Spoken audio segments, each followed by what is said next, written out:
Siamo molto felici di avere Bernard Khoury stasera per dare una conversazione con Pippo Ciorra sul lavoro di Bernard. Naturalmente anche penso che è un'occasione per noi di capire meglio il contesto di Beirut come il campo della lotta del mondo oggi, attraverso la creatività, attraverso l'architettura, l'urbanismo e la creazione artistica anche. Allora, siamo molto felici. Pippo, tu puoi cominciare con un'introduzione al grande Bernard? Allora, buonasera. Come sempre a Roma non è mai facile, però I'll say something in Italian now about you, no? Bernard Khoury è un grande architetto libanese, è un caro amico di questo museo. La sua storia comincia studiando negli Stati Uniti, a RISD, Rhode Island School of Design, e poi ad Harvard. Dopodiché, appena laureato, lui è tornato in Libano, quindi ha riposto fiducia nella sua terra e ha deciso di lavorare in Libano. È diventato come un costruttore di un modo molto preciso di lavorare nella città, cioè edifici potenti, molto architettonici, molto anche che parlano del piacere, della bellezza in un contesto molto complesso. Ha anche un rapporto molto forte con Roma, perché ha vinto You won the Borromini Prize years ago, ha vinto un premio Borromini qui a Roma nel 2004 e ha partecipato alla prima mostra, tra i 10 architetti che abbiamo invitato alla prima mostra di questo museo, Spazio, nel 2010. Ed è anche un educatore, ha insegnato a Losanna, ha insegnato a Parigi e ha insegnato a Beirut. Lo studio loro lo aprono nel 1993 e cominciano a lavorare soprattutto su progetti residenziali, case molto architettoniche, molto radicali, e anche i luoghi del leisure, i luoghi dello svago, le discoteche, i bar, i ristoranti, come se questa città fatta di un eco, di una violenza molto forte, avesse bisogno di riscattarla in qualche modo. Io mi ricordo nel 2000 andai a un convegno sulla città mediterranea a Beirut e la sera andammo in questa discoteca che io ancora non conoscevo, che si chiama B018, e in questa discoteca passai tutta la notte, un po' preso dalla musica perché poi a me mi piace ballare, ma soprattutto per questa architettura potentissima che a un certo punto della notte si apre al cielo e che lui poi vi farà vedere in un PowerPoint. E lì ho scoperto Khoury, tant'è vero che tornai a Roma e scrissi una pagina intera sul manifesto per raccontare come era fatta questa discoteca.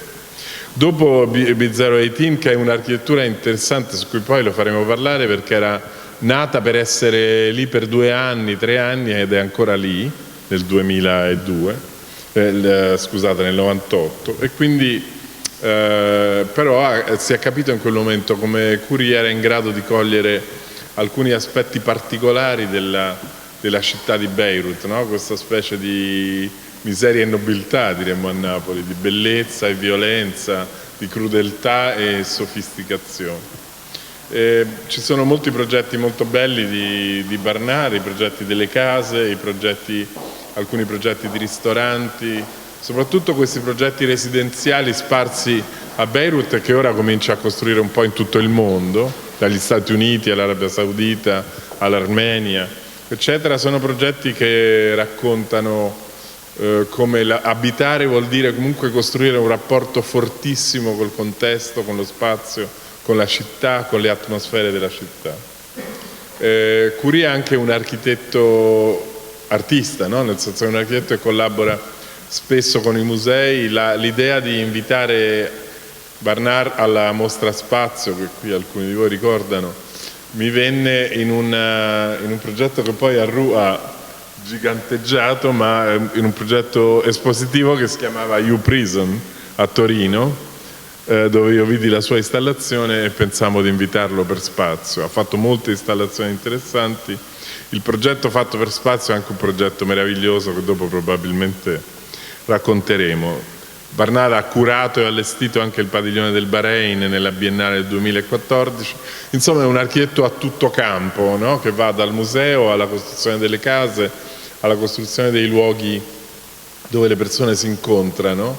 È interessante che quasi tutti, I think nearly all of your projects are private, no? Clients. Sono quasi tutti clienti privati, no? Yes, I come from a place where there is no such thing as public works. Public works, quindi questo è importante, no? E siccome public works stanno un po' scomparendo da tutto il mondo, sarà interessante sapere, imparare da lui questo. Insomma, secondo me è una gran bella cosa che lui fosse presente nella mostra su Beirut, perché Beirut è una città che amiamo e in cui l'architettura ha un ruolo che lui stesso fa capire. Siamo molto contenti che sia qui stasera e adesso un po' piano piano lo faremo parlare, però forse prima Ru può dire due parole sul suo ruolo nella mostra, no? Ok, parlo in inglese così più facile per me e anche più facile per Bernard. Okay, so I would shift to the English because this project we co-created with Giulia Ferracci anche, also our team, and of course with the help of the art world, architectural world from Beirut. We have been researching for a certain period of time and really trying to emphasize on Beirut not only as a place where have suffered, but as a place of hope, as a place that coming out from a very difficult experience to become a very particular place for imagination and solutions. So this exhibition is not only about art, it's not only about architecture, it's about how the society itself has been transformed because of the intervention of people who try to survive a long period of war and also a new kind of war that is the war of globalization, the war of the negotiation happening in this area, being a kind of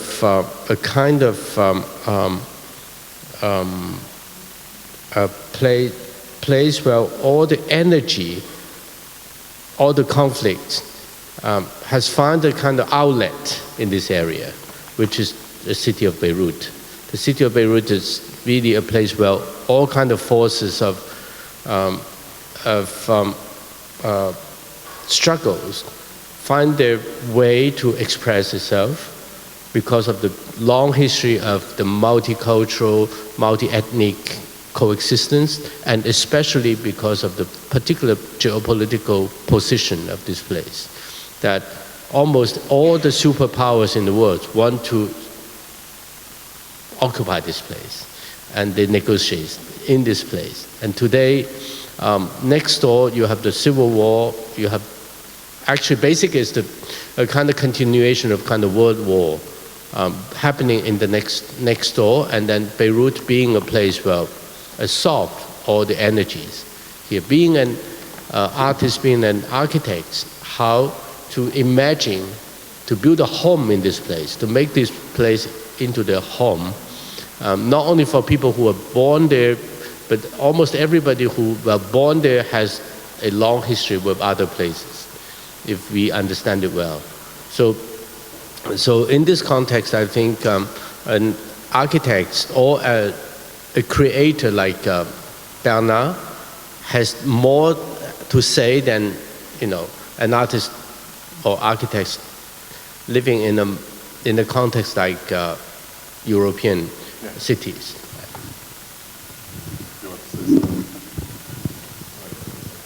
Well, you you've talked about mechanisms of survival, I guess, and I think it is very true. I think it's one of the aspects I've tried to observe for quite a while in this place where I operate.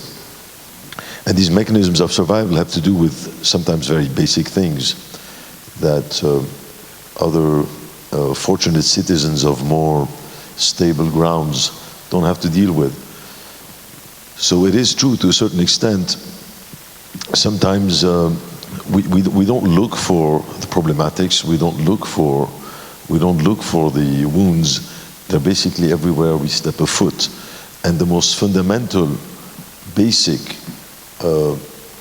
realities or givens in stable societies we simply don't have, and we have to basically reconstruct those in every single intervention, whatever our medium is.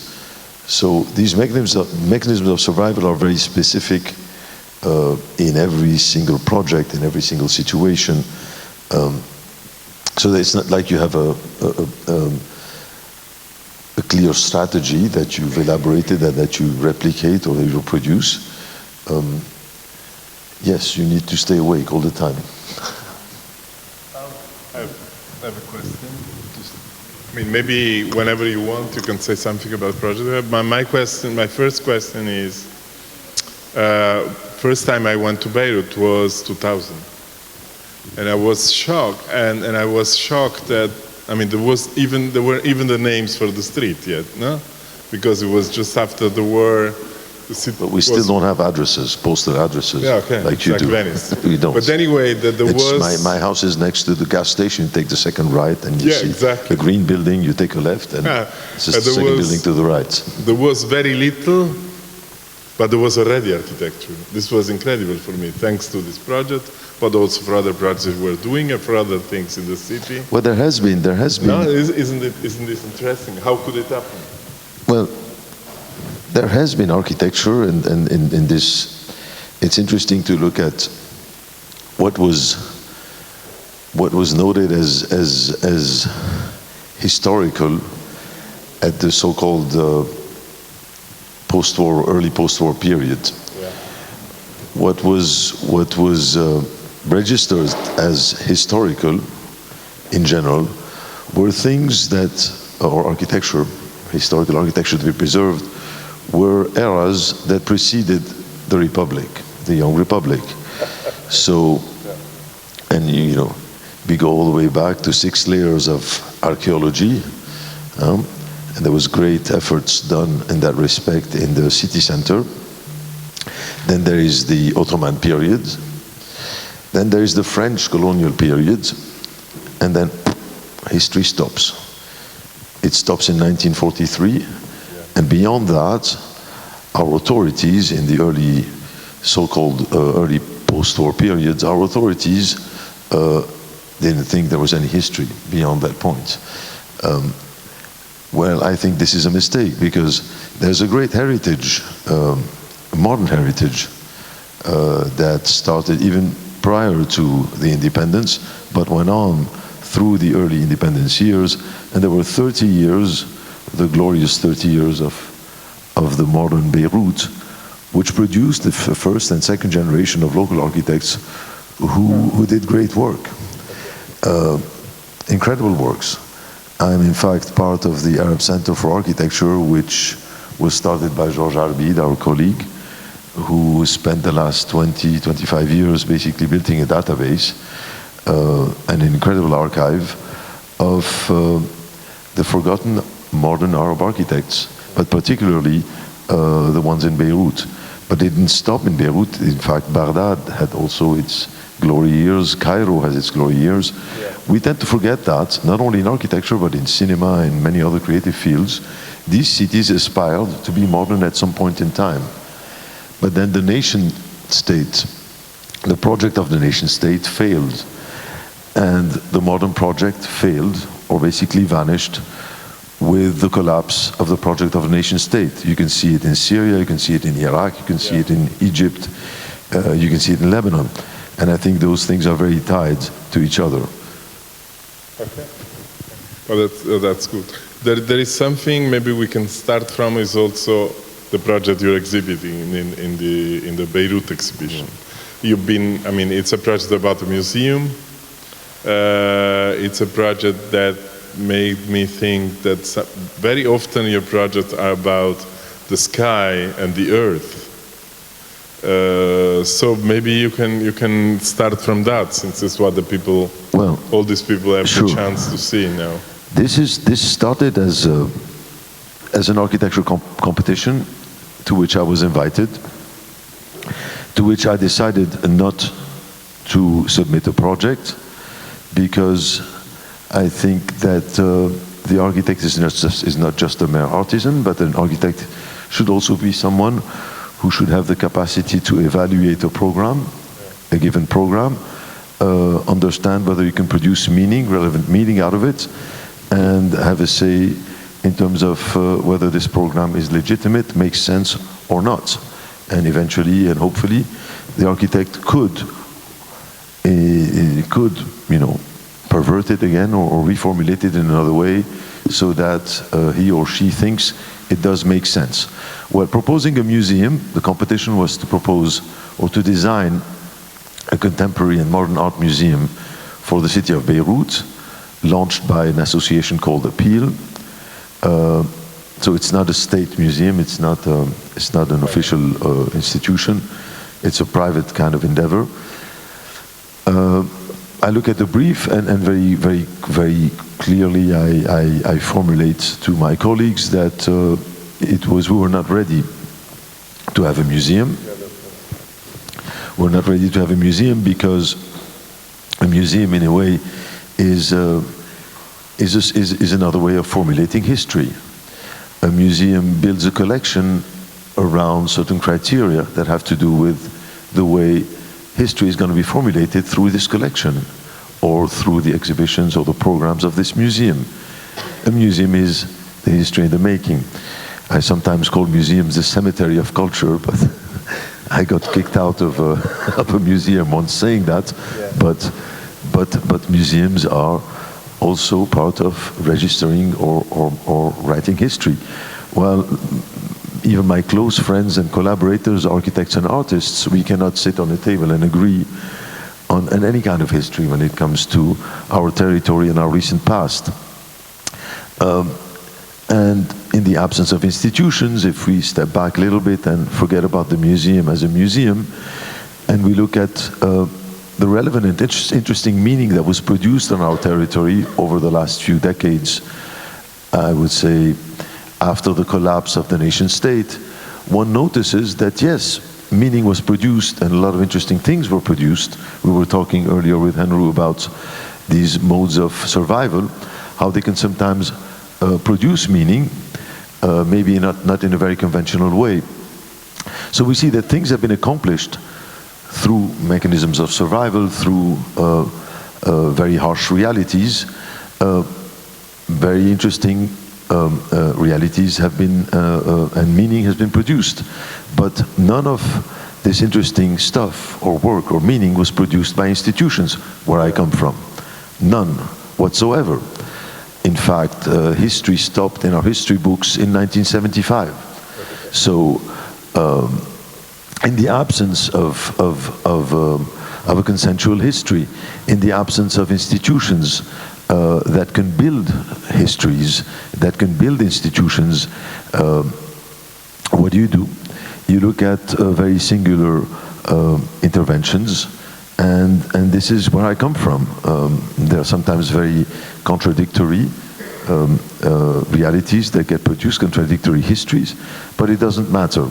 I have a very hard time defining my city in any terms by any means, but it's not a problem. I've given up on that. I often say very proudly that I can contradict myself from one street corner to the other simultaneously without an inch of cynicism, simply because certain realities, sometimes simultaneously contradictory realities, can bring me to very radically different postures.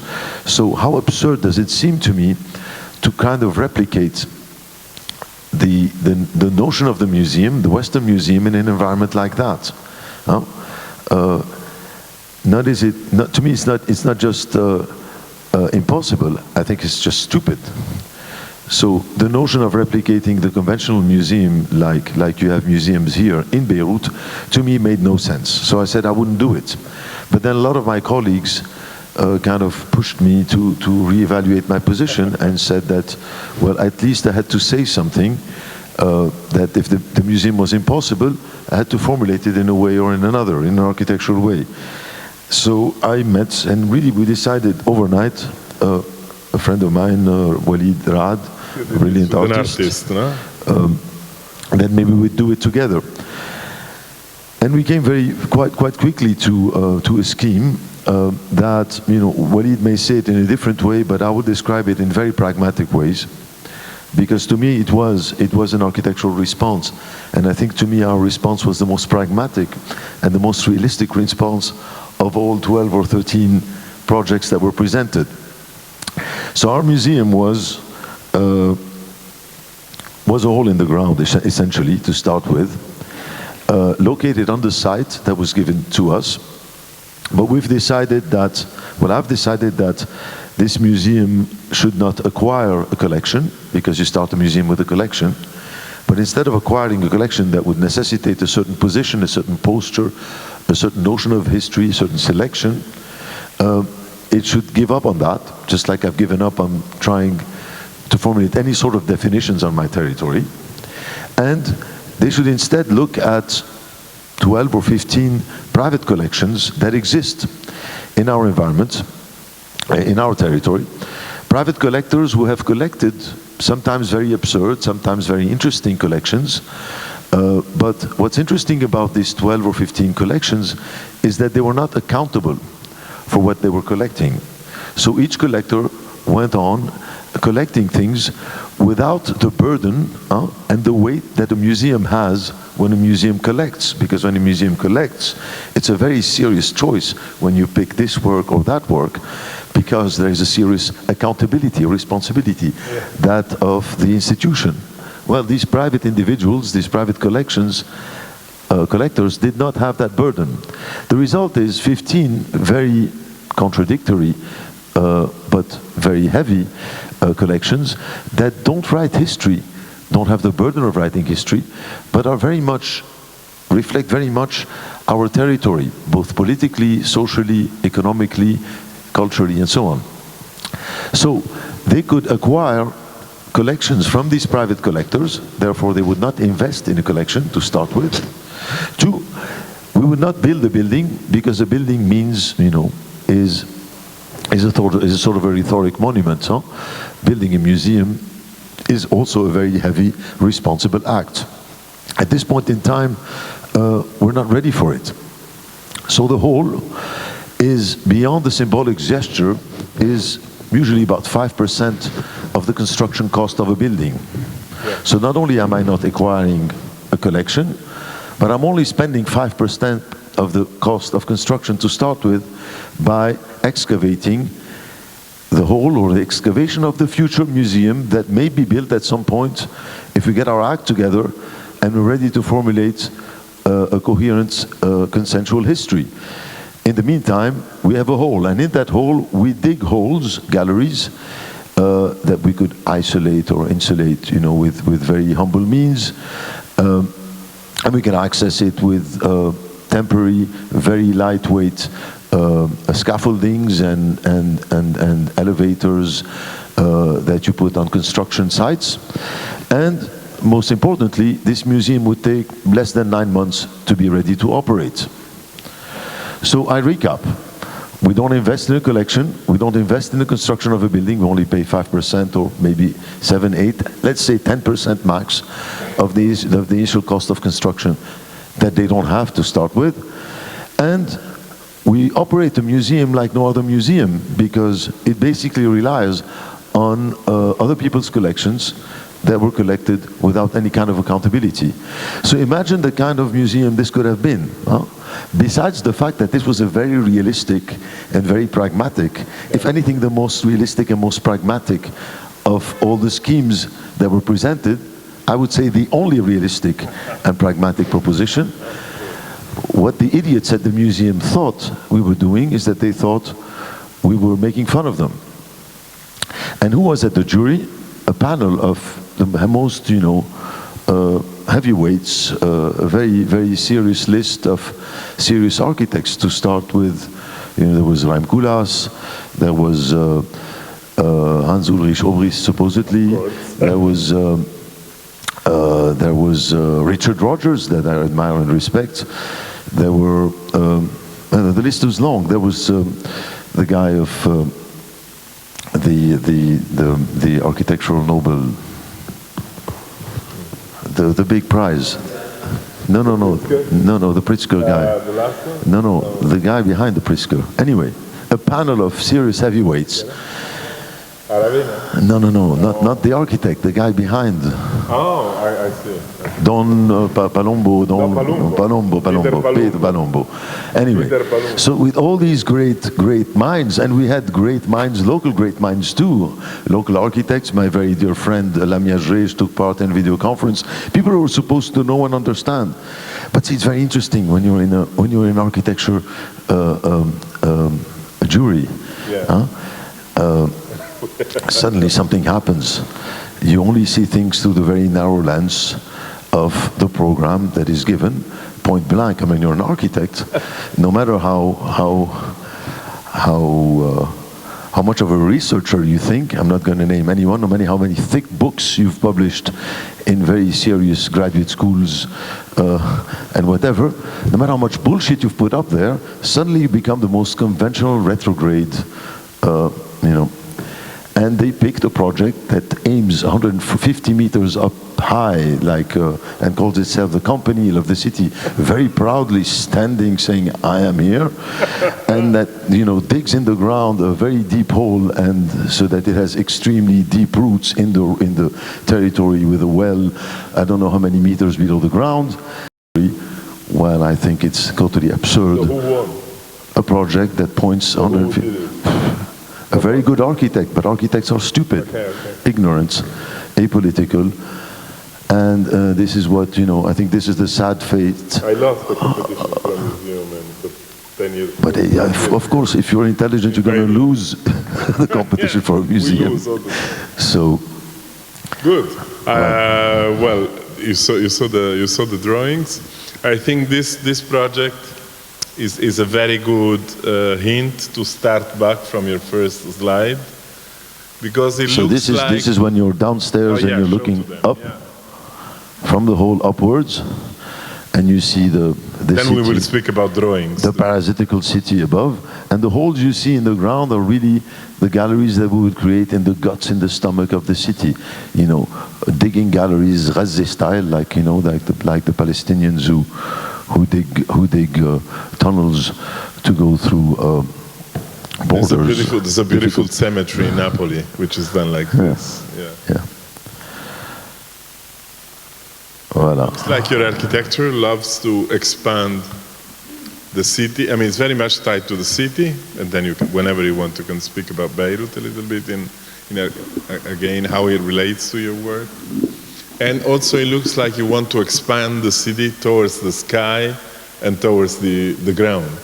So if we go back to the disco, also we have this feeling that you want to, for a number of reasons, you expand your project to the earth, and then you open it up to the sky. That's so strong here. Well, see, where I come from, it's heavier politically and more interesting to build a nightclub or a stupid restaurant than to build a museum. I think there's much more politics in there than there are in museums, at least where I come from. So I started my career, I think, in the lowest echelon of architecture, in the sense that, as much as when I graduated out of school, I thought that upon my return to my homeland, I would take part in a serious construction project, and I could be one of those great soldiers who would take part in this great reconstruction project. Obviously, this reconstruction project never happened, because the institutions were never rebuilt, because the state was never rebuilt, because the history was not written, and so on and so forth. So after 4 or 5 catastrophic early years of no museums, no schools, no hospitals, no public housing, none of the great projects that make you a respected architect in the West, because I was educated in the West, and where I came from at school, if you did not make a public building, you were a failed architect. If you only worked for the private sector, you were a whore, you were a bitch, you were whatever. You would have sold your soul to the capital, and all these big songs that they give you when you're at school. You only do good work that history books will remember, that the polished pages of our architectural magazines will recuperate, only if you do cemeteries, churches, opera houses, museums, universities, but certainly not nightclubs. I mean, nightclubs are not even worth an architecture. They're usually given underground basements in existing buildings, and they're there for a few months, and then they get the fuck out because they don't deserve to stay, and they're simply not serious programs.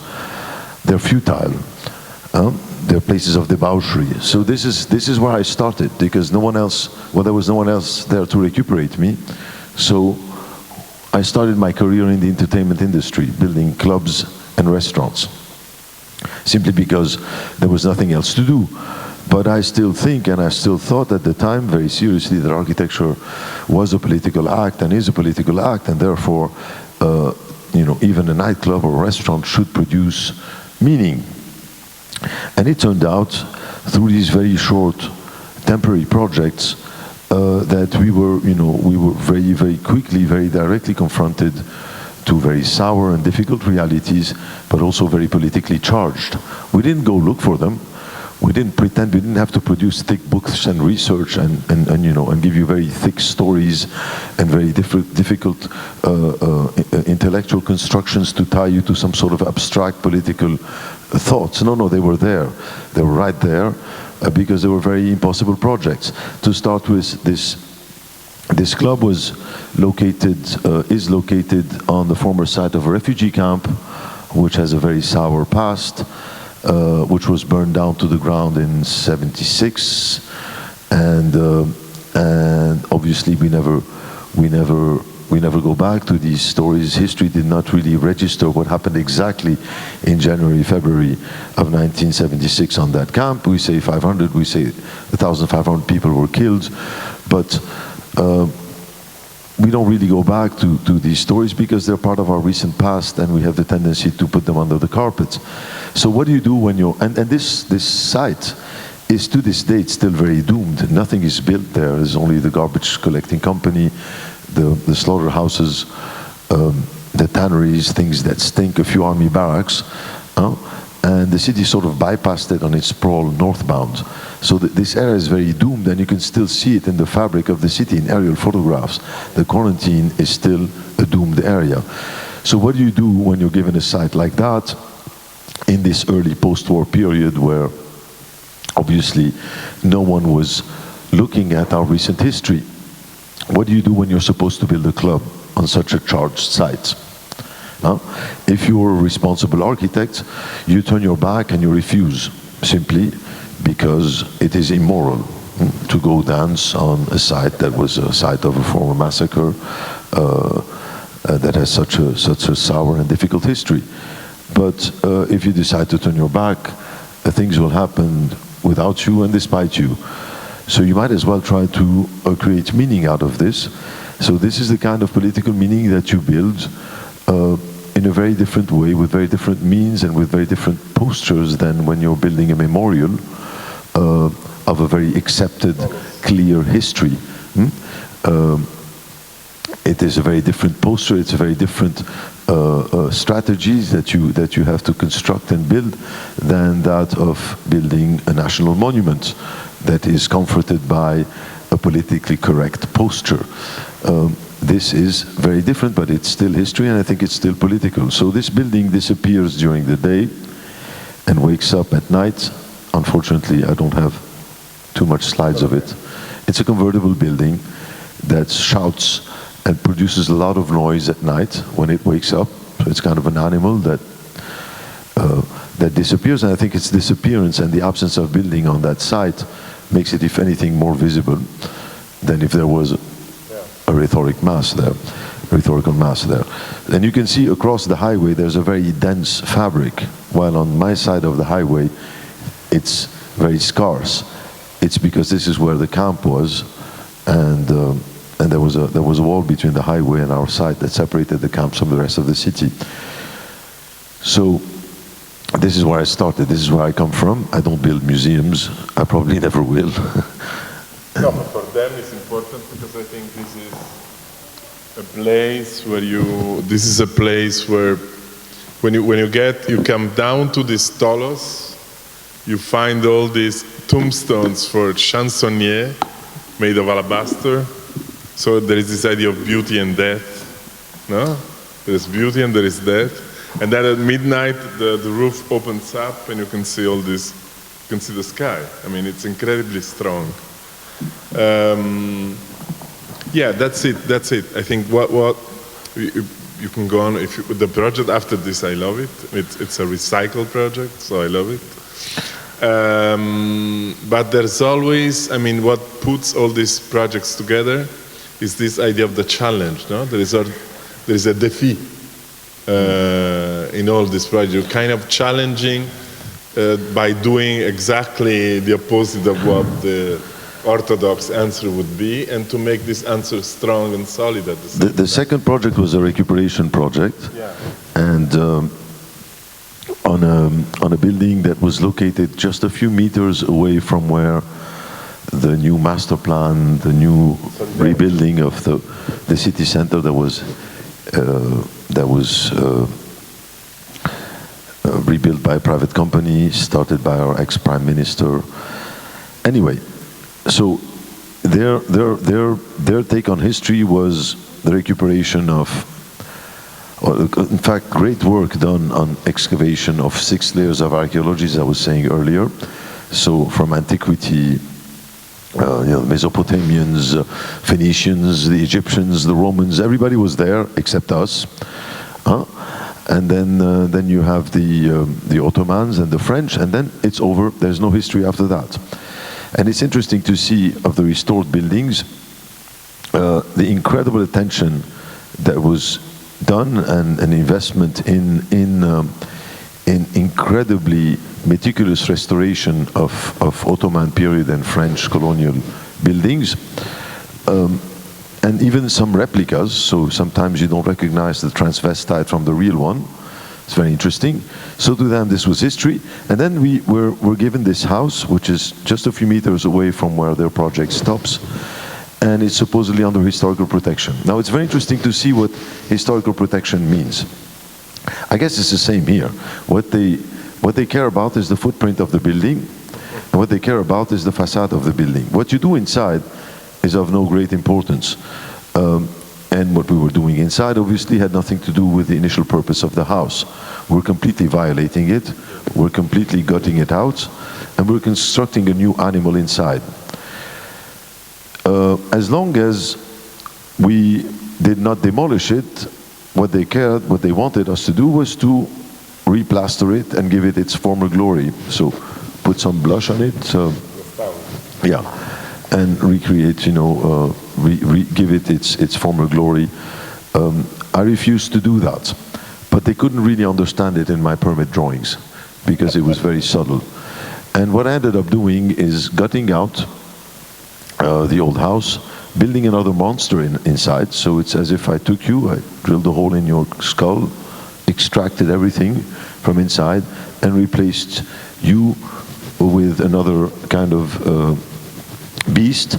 But then I would, they would ask me to perform plastic surgery to make you look very cute and remove those wrinkles, dye your hair black again, put some hair where there's some hair missing, and make you look like you were 15 years old. But I didn't do that.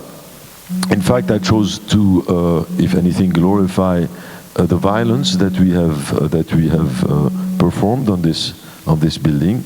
To me, this was history, So we kept the temporary beams that were used temporarily to keep the skin up while we were gutting it out, and we skinned it with another layer of wire mesh, and we did not replaster it. So we kept, I call this the poetry of decay, so we kept the plaster in its decomposition process, and we let it rot, and it keeps rotting inside the cage we've created for it. And every single intervention from the windows to the vents are very clearly and very, if anything, violently materialized. And then on top there is a bar, a convertible roof bar, that in fact holds the structure together. It has a structural role.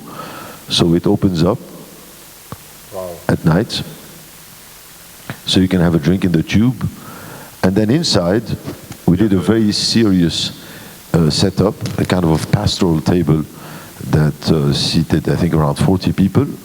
But it was interesting because the people couldn't talk to each other, and they could only look at each other, and the things you see, I don't know if there's a pointer here. Yeah. These things, they are not microphones, they're just pilot lamps that light up your plate, and then your plate becomes a light reflector. It has incredibly absurd height, like cathedralesque height. The room was almost 10 meters high by 5 or something meters wide.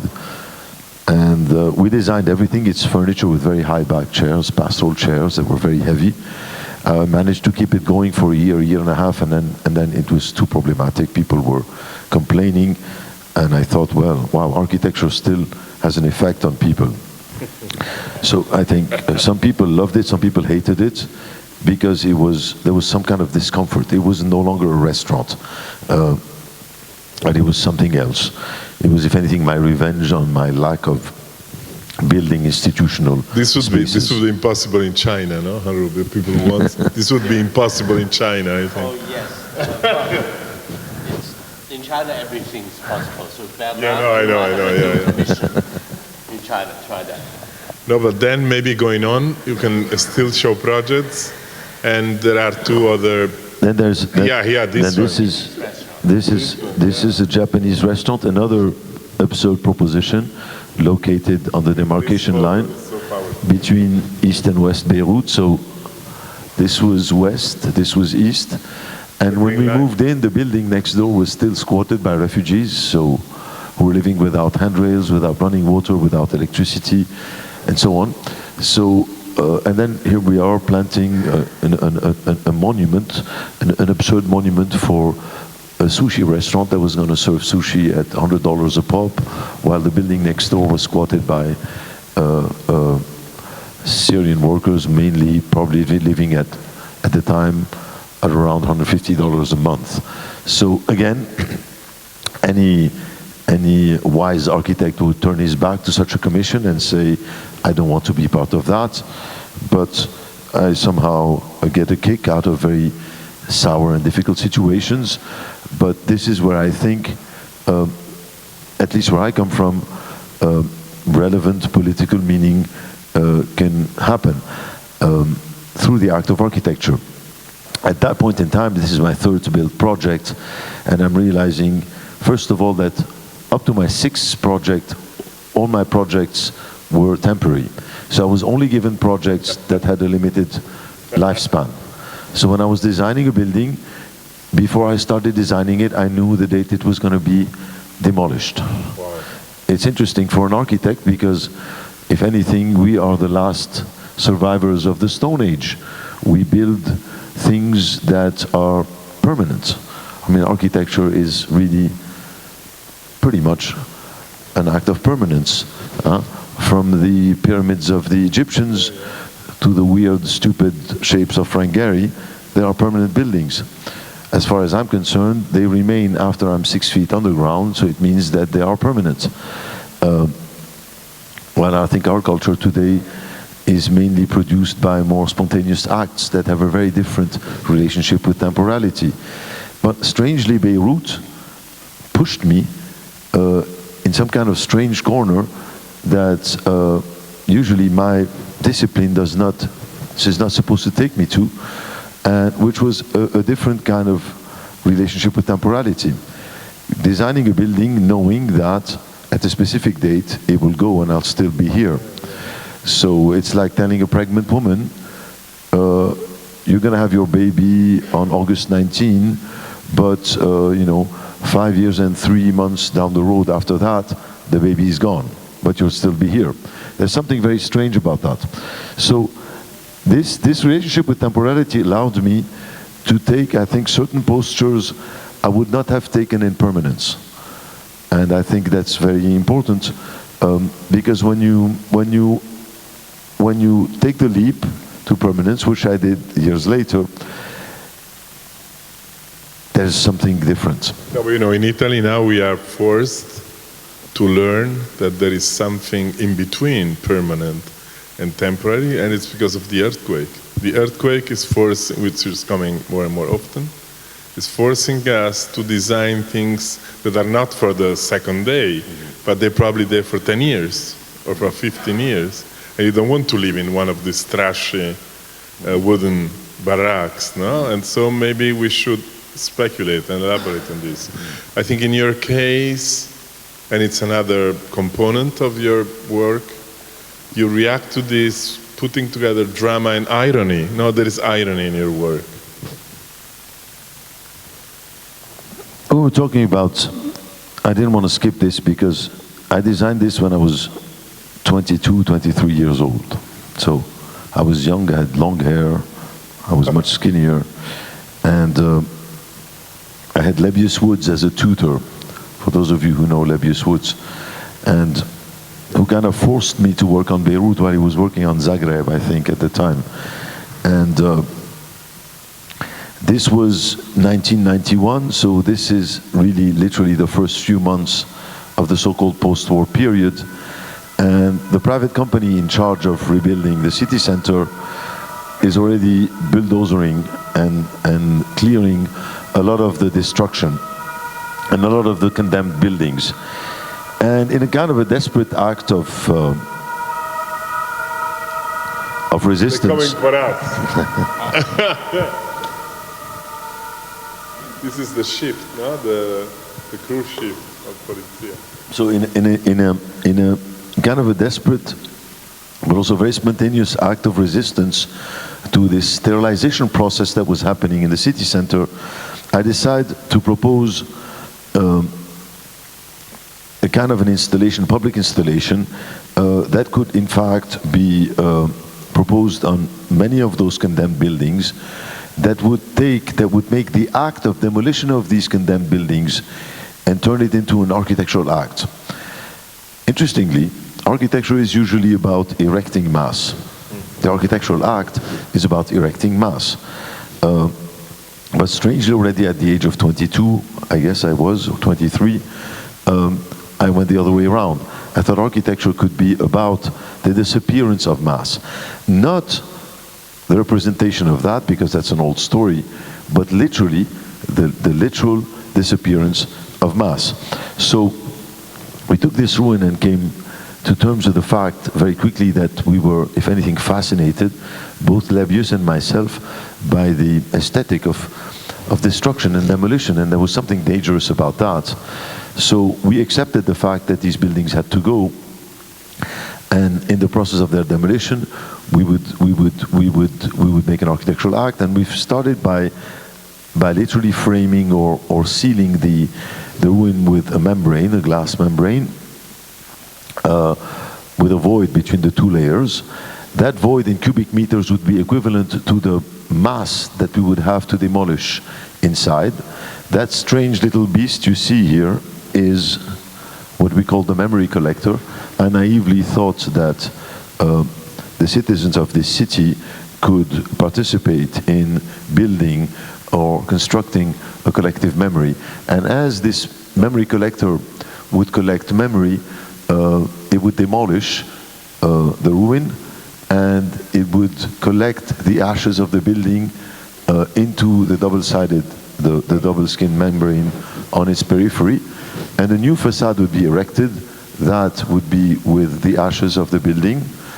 And you see it here progressively filling up the membrane, meaning that the building is almost completely demolished, and at which point the memory collector would dig its hole in the ground and the whole structure would implode. And I would call this evolving scars. It would be the scarring process that would take, we don't know how long, it would be a temporal process. And we went on and revisited this not long ago and rebuilt it with a digital model.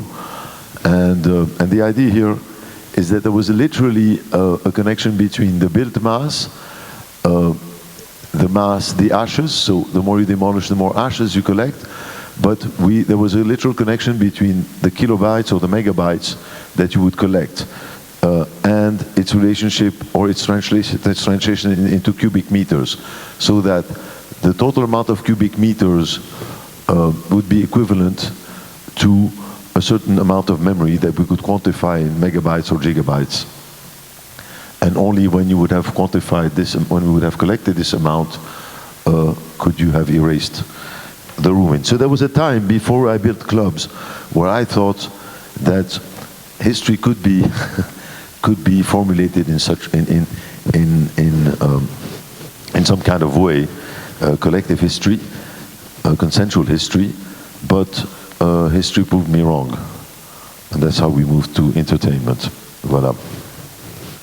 Well, yes. How you can tell them what's your attitude when you design houses?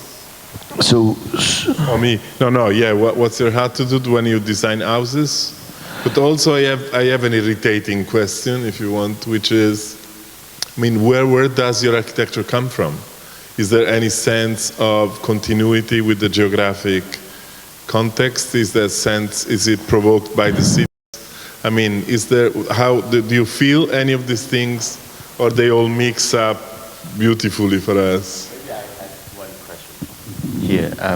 I think following Pippo's question, a lot of your architecture actually reminds me of Blade Runner in a way. I mean, that is kind of, interesting kind of counter gesture of counter context, counter history. It's like not simply being avant-garde, but also being kind of beyond history. Yeah. Where does this come from? Is that because of the experience with the ruin that may push you to the other radical side? Well, first, I'd love to think that there is not a clear, recognizable syntax. Some people tell me that I'm wrong, but I'd love to think that there's not. Well, I'm not the kind of architect that you'll recognize because of a clear formal gesture that gets repeated. I am not of the same breed that of a Zaha Hadid, for instance, or a Frank Gehry, or those that you recognize clearly with a clear recognizable syntax. But I'd much rather think that my buildings are what we call in French des dispositifs, apparatuses, tools, instruments that perform very sometimes acrobatic tasks that may force or provoke or ignite certain types of behaviors, but they are mostly instruments that I never start designing before there's a clear narrative or a clear situation that is drawn, if anything, with the verb and not the drawing. So I'm very much suspicious of the act of drawing to start with.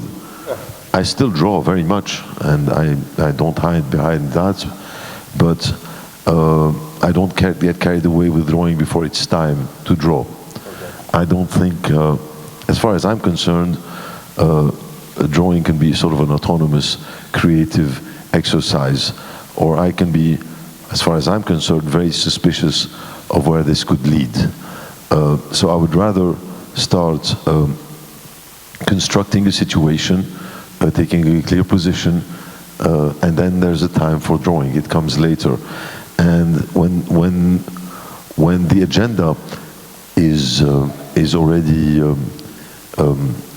relevant and consistent, I think the instrument will certainly become afterwards worth constructing and worth building, because it is given certain parameters around which it should evolve, and a high level of performance. Literally, I would use the word performance. Some people called me gadgetists in my beginnings. I heard all sort of stupid and very superficial critiques on that level. Later on, those who recognized my work would say, well, he can only act in temporary situations, he can only act in spectacular or extraordinary kind of conditions, but certainly not in the conventions of architecture. This guy cannot build houses.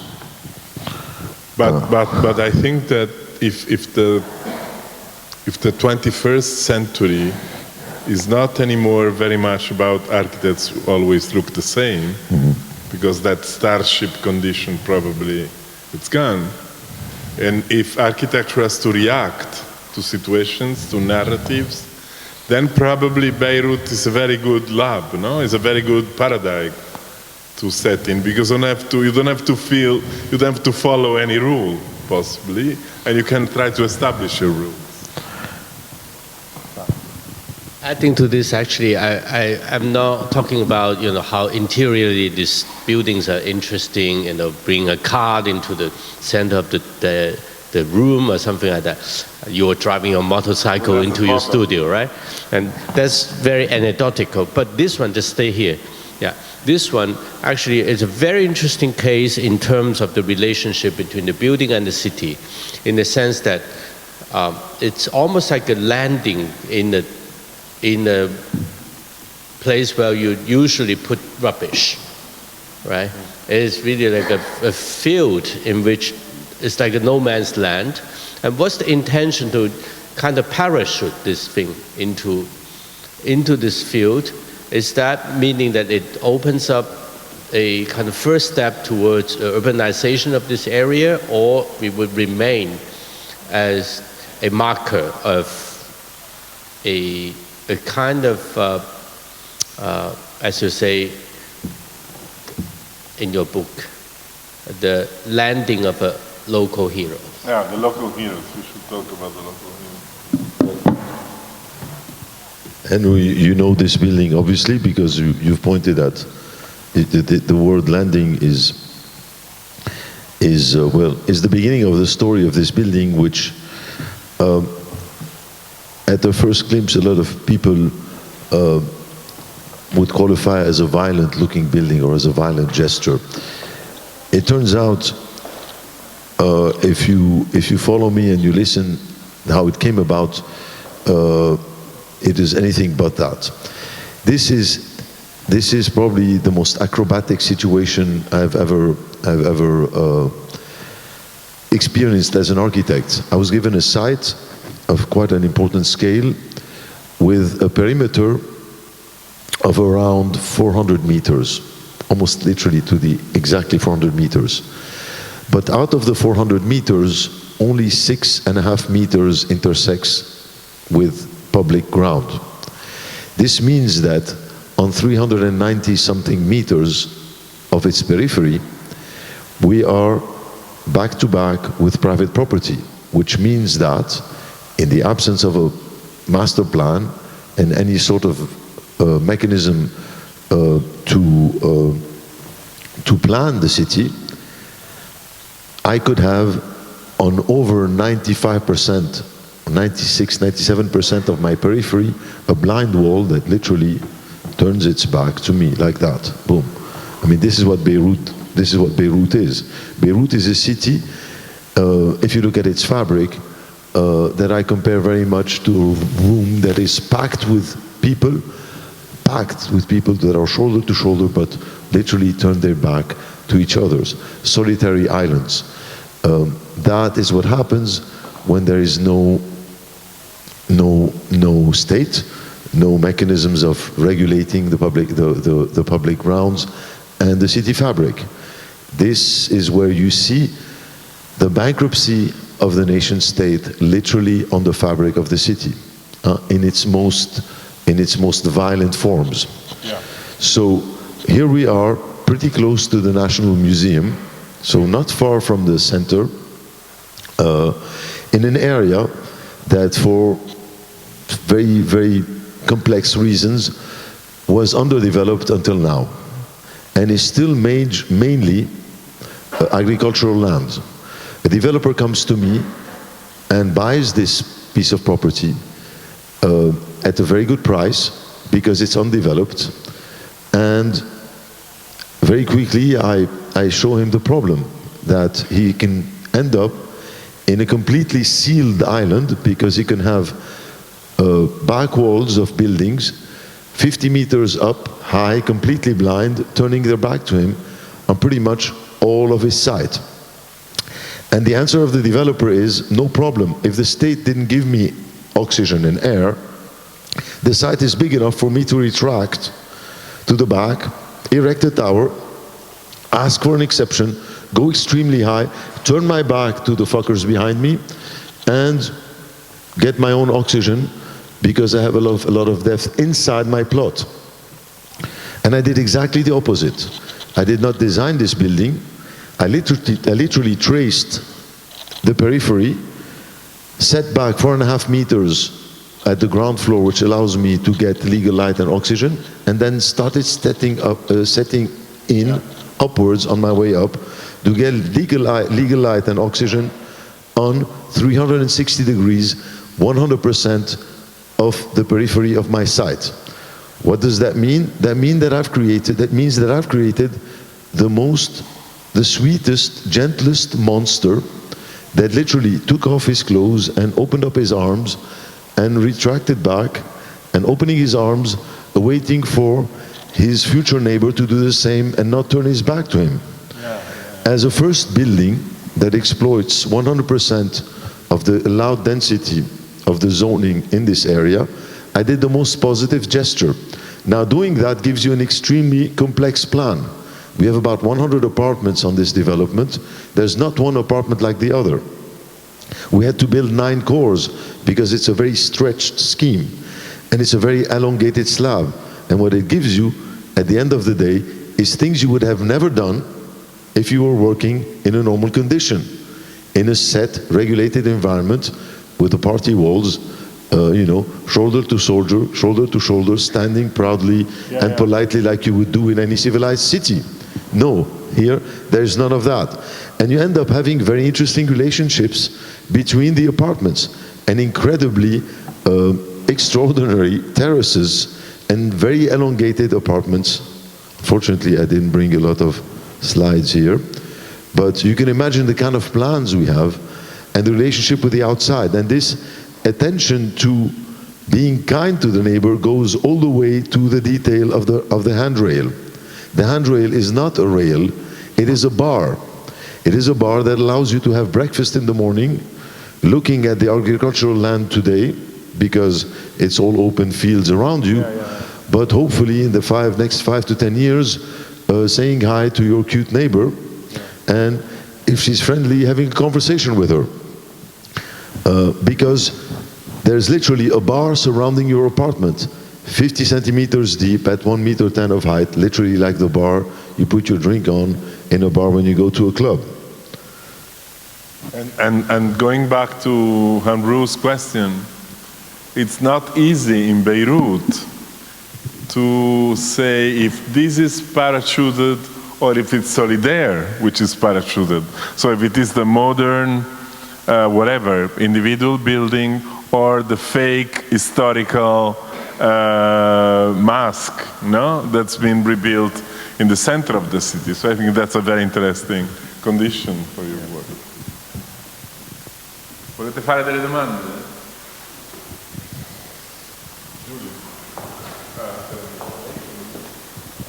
Oh no, you can show whatever. Yeah, this is where I live.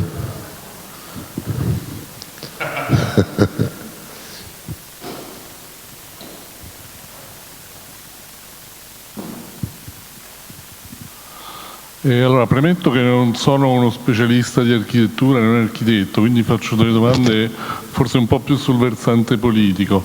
Io volevo chiederle come influisce sul lavoro degli architetti libanesi il fatto che la famiglia Hariri, che ha espresso 2 primi ministri nel corso della recente storia del Paese, abbia grandi interessi nel settore dell'edilizia. E la seconda domanda è, lei ha parlato prima di questo contrasto tra la permanenza e la precarietà. Volevo sapere se su questo influisce anche, diciamo, questo continuo rischio di un conflitto con Israele, con tutte le possibili conseguenze a livello di distruzioni come quelle che sono avvenute nel 2006, nel conflitto del 2006. Grazie. So 2 questions. One is how does a Lebanese architect leave this kind of mixed role of the Hariri family between politics and real estate? And the second question is the character of the character, the tone of your architecture is also embodying somehow this idea of a continuous risk, that an eventual war would be again a moment of distraction and disaster. Well, the Hariri story is a very complex and complicated one. I was very often categorized as an anti-solidaire. I don't think things are so clear and could be are so simply black or white. You're with me or against me. One has to understand that in the early 90s, there was no reconstruction project. There was no state left. And the political players, the political parties, were not producing any sort of political project, political in the Western sense of the term. We were lost in politics that had nothing to do with the nation state. We were lost in a regional crisis, and at the end of the day, you had players playing for the blue field, the blue team, and players playing for the green team, and it's still the same today in this region. You're either blindly fighting because you're Sunni, or you're blindly fighting because you're Shiite, you're blindly fighting because you're Maronite.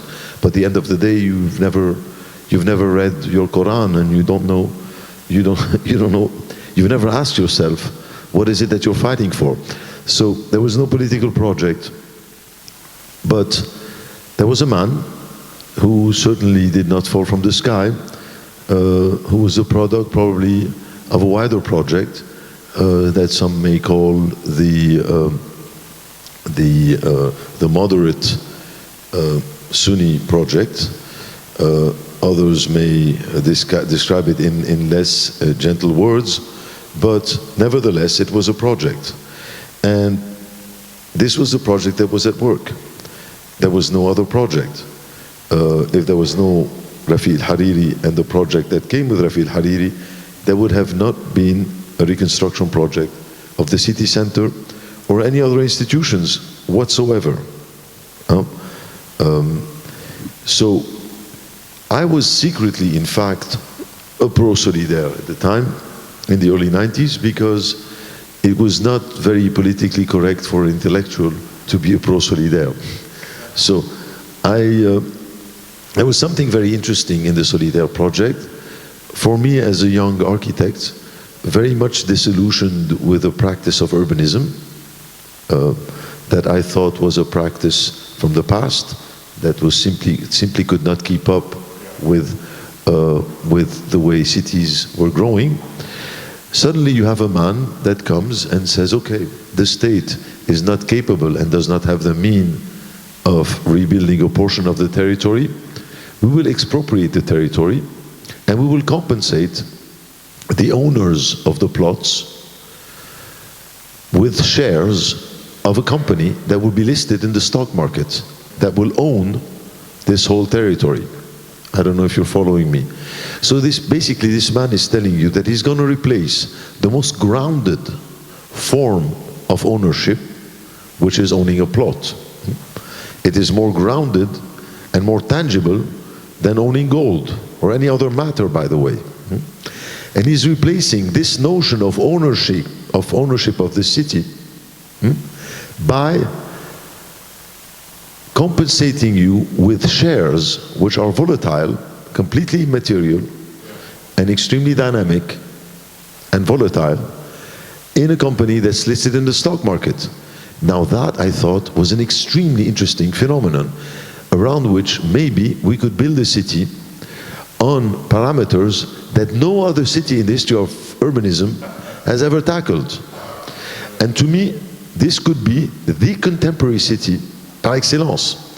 The city that is no longer built on the conventional criteria of urbanism, which is morphology, widths of streets, set envelopes, traffic, demographics, things that are extremely immutable and slow, but rather built on a direct connection.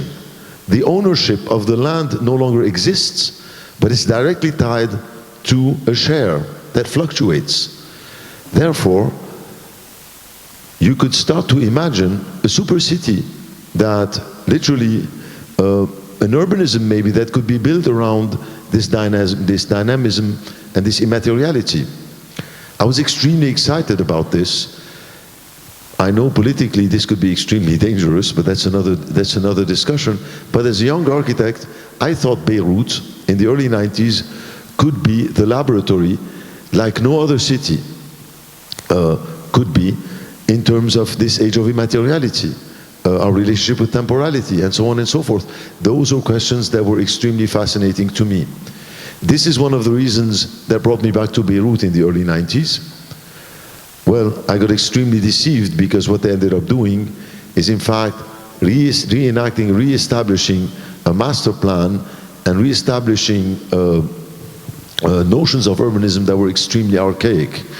And they produced a master plan that was very, very extremely conventional and completely missed the boat. So its translation by urbanists was a complete catastrophe. But back to your question,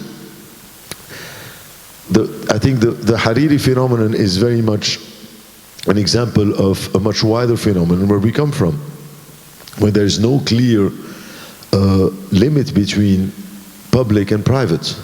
You can see it on our sidewalks not being clearly defined. You can see it on the lack of public space, the existence of public space in our territory. The state, the notions of the nation state has completely been, has vanished.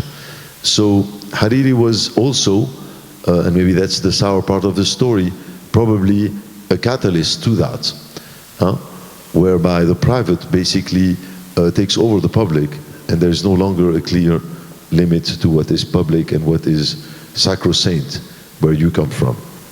Where were the Western governments looking to certain sympathy? They were. Sure. Because again, this represented a moderate Islam geared very much toward capitalist,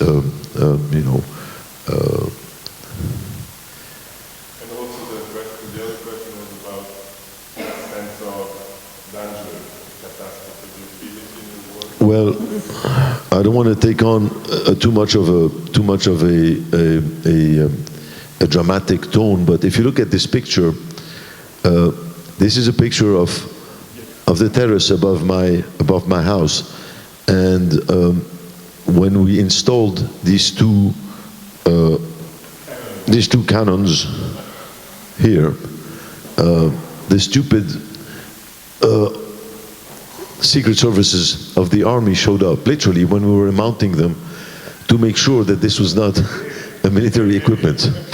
And now, a few weeks later, we had a co-owners meeting in the building, And one of the owners of the apartments started yelling at me, telling me, "You're going to remove these cannons immediately, because in 2006, as you referred to the war of 2006, the Israeli F-16 planes shot down a truck that had something that looked like a cannon that you used to dig wells with. You know, it's like a tube they put in the back of trucks." So he's telling me, basically, you have to remove these cannons because in the next war that will come within years or months or whatever, the Israelis will hit us first. And I started laughing like you're laughing. And then I said to myself, well, if this happens, I will be the victim of my architecture. What a great way of, what a wonderful way of yeah. And the same happened with the bomb. When I did the piece that you have here at the MAXXI, which I think I have pictures of, which is this thing. So we built this installation piece, and this was called the Areal Beirut. It was supposedly, we had mapped in the city points that had been fetishized in our recent post-war history, fetishized by intellectuals, by the tourism industry, and so on and so forth. And we thought, okay, how can we consume Beirut in a very spectacular way, and we can construct basically the tools to do that. It would materialize by tracks that connect these points that you see on the map. And the idea here is that you can consume Beirut in a few minutes by taking those different routes, such as going through the Holiday Inn Hotel, in and out in a fraction of a second through a bomb hole. And after we were done producing our images and we had produced the piece itself, we literally produced the pod in which the tourist would lie heads in front where the detonator is. And so we built the damn thing, put it in the office, and we had very little time because we had to ship it here to Rome because it had to be installed at the MAXXI. Yeah, so we had to take pictures in situ. So there was a whole story about this project never really happening and going bankrupt, although the tracks got built for it, and they ended up being recuperated by Syrian refugees who dragged them on the streets, looking for eventual tourists that never really came. So we had different sites where we took this thing and shot it and took pictures of it. And as we were shooting it in the city, from one location to the other, we were putting it on a truck. It was a 2-day shooting, so the second day of the shooting, I take a break with one of my assistants and I go have lunch, and then I start calling the team and the truck and no one answers. 1, 2, 3, 4, 5, 6, 7, 8 times. I take my car, I go to the site, and then I see army trucks surrounding our little truck, and all my team in the back of the army truck, blindfolded, with their hands behind their backs, handcuffed. So I follow the trucks and I start honking, and the army trucks don't answer. So luckily I was working for one of the ministers at the time doing a project for him, so I make a phone call. He was in the middle of a ministry meeting. To make a long story short, I have, thanks to my connections, 2-3 hours later, I end up meeting the general of while my guys are in jail, meeting the general in charge of the special security secret forces of the army. And the guy looks at me and says, "Do you know how Bush invaded Iraq?" And I go, "What does that have to do with my guys in jail?" He goes, "Listen to me, my son. Bush invaded Iraq because of planted evidence of weapons of mass destruction. You know, the famous film that we see." And I go, "Yeah. And what does it have to do with my story?" And then he pulls out these piles of paper on this desk, which basically they send like telegrams in the army between each other. Every time we were spotted somewhere, a spy of the army would send to the General Central Command that someone was shooting a missile in Beirut. So this arrives to the general, and he sends an order to go arrest these people. And by the time they arrive, we're gone somewhere else. So they've been looking for us for over 24 hours throughout the city for these people who are planting evidence of weapons of mass destruction in Beirut. This was during the Israeli-Iran crisis of the missile. 2009. Yeah, 2009. So the Israelis were complaining that the Iranians were sending missiles to Lebanon, and this was supposed to be an excuse to bombard Beirut once more. And basically the general was all psyched that he was gonna put his hands on the bastards that were planting evidence of these missiles in Beirut, who turned out to be my guys. So I had to explain to him that they had to release my people and the truck because the thing was going to the airport the next day, flying to the MAXXI to Rome. So now it's here. You have a weapon of mass destruction in your permanent collection. No, but then also this was a very anticipatory project, because today this idea of tourism to the catastrophe area is growing and growing. There are travel agencies that only work on war areas, earthquake areas, so this was absolutely visionary in this sense. Avete altre domande?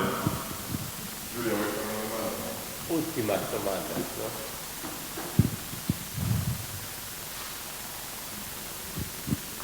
Ciao, and thank you so much for coming today. I have a couple of questions. I would like to know how the architectural history of the city somehow influenced you in terms of French style and Ottoman style. And also how the new generation of architects are working in the city. In the end, also concerning the book, Local Hero, mentioned by Andrew, who is somehow exploring your work in all these aspects. I'm curious to know who is for you a local hero? A local hero. Thank you. So your first question was the colonial leftovers, and well, I briefly talked about this, and yes, I mean there are very interesting layers of different influences of different invaders of our territory in Beirut, and I don't think I'm not one of those who denies that and the qualities and the richness of that history. I just think that this is not, or history does not stop there. I think history is something that is in the making. History is also your capacity to look back in the present and understand where you stand in the present. I think the biggest problem the Arab world has presently, or I would say in the recent past, or not so recent past, is the fact that us Arabs have not been able to exist in the present. I'm someone who's very much rooted in the present, and I think the problem of the Arab world is its impossibility, its incapacity to exist in the present. It only exists in the past through a history that we are not even capable of formulating, and in some kind of future through a modernity that we purchase. And that is extremely dangerous for civilization, to not exist in the present. So that was the first question. Your second question was? Well, the young architects, the young generation have a very rough time, just like they do everywhere else, because this is a very difficult profession. Well, except that I think here you still have some kind of glimpse, some kind of illusion that the public sector, through the competitions and whatever, gives the chance to, or an equal chance, supposedly, to the talents that are worth discovering. I know it's not always the case, but we don't even have that. So it's extremely rough and difficult. But it makes the way for very singular approaches, and hopefully will produce architects that are maybe a bit different, hopefully, than those that are produced in Rotterdam or Shanghai or Houston. And the third question was? Well, local heroes. My heroes are not necessarily, they're not the same. They're not made out of the same cloth. So some of them are pirates, some of them are bankers, some of them are brilliant entrepreneurs, some of them are entertainers, but they're the people who made my projects possible. And I think they're very central in my career. And I think this is my take, and the format of this book that you're referring to is very particular in the sense that it is my take on formulating some kind of history of my territory through individuals, through very singular approaches, through people who are not accountable historically. Some of them are, but not necessarily all of them. And I think it's very different than, I think, the conventional approach of architects or architecture when it comes to history or context. Us architects have a very strange or odd relationship with context, because it's a very big and heavy word for us, context. So, I was referring in the beginning of the talk to those who build 500 pages or 600 pages or 700 pages of data, they accumulate data. They have a scientific approach to a territory, and they call themselves researchers. I have a problem with those, because they produce definitions. And by doing that, you basically look for the common denominator that can produce those definitions on a territory. And by doing that, you dismiss anything that escapes these common denominators. This, to me, is an extremely dangerous simplification of a territory, and I'm at war with those who produce or who practice this kind of approach. When someone tells me I'm a researcher, I have a problem to start with. When someone talks to me about data, I have a problem too.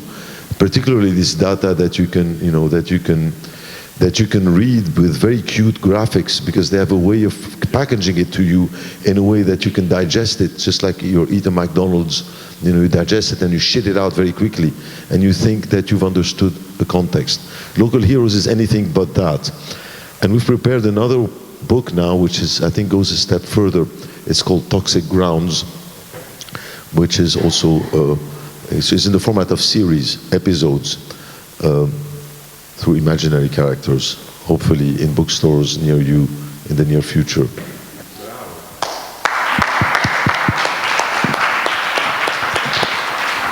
I think everybody knows that Bernard Khoury is a wonderful architect, but not everybody knows he's such a wonderful speaker and a generous lecturer we could take advantage from today. A very good walker.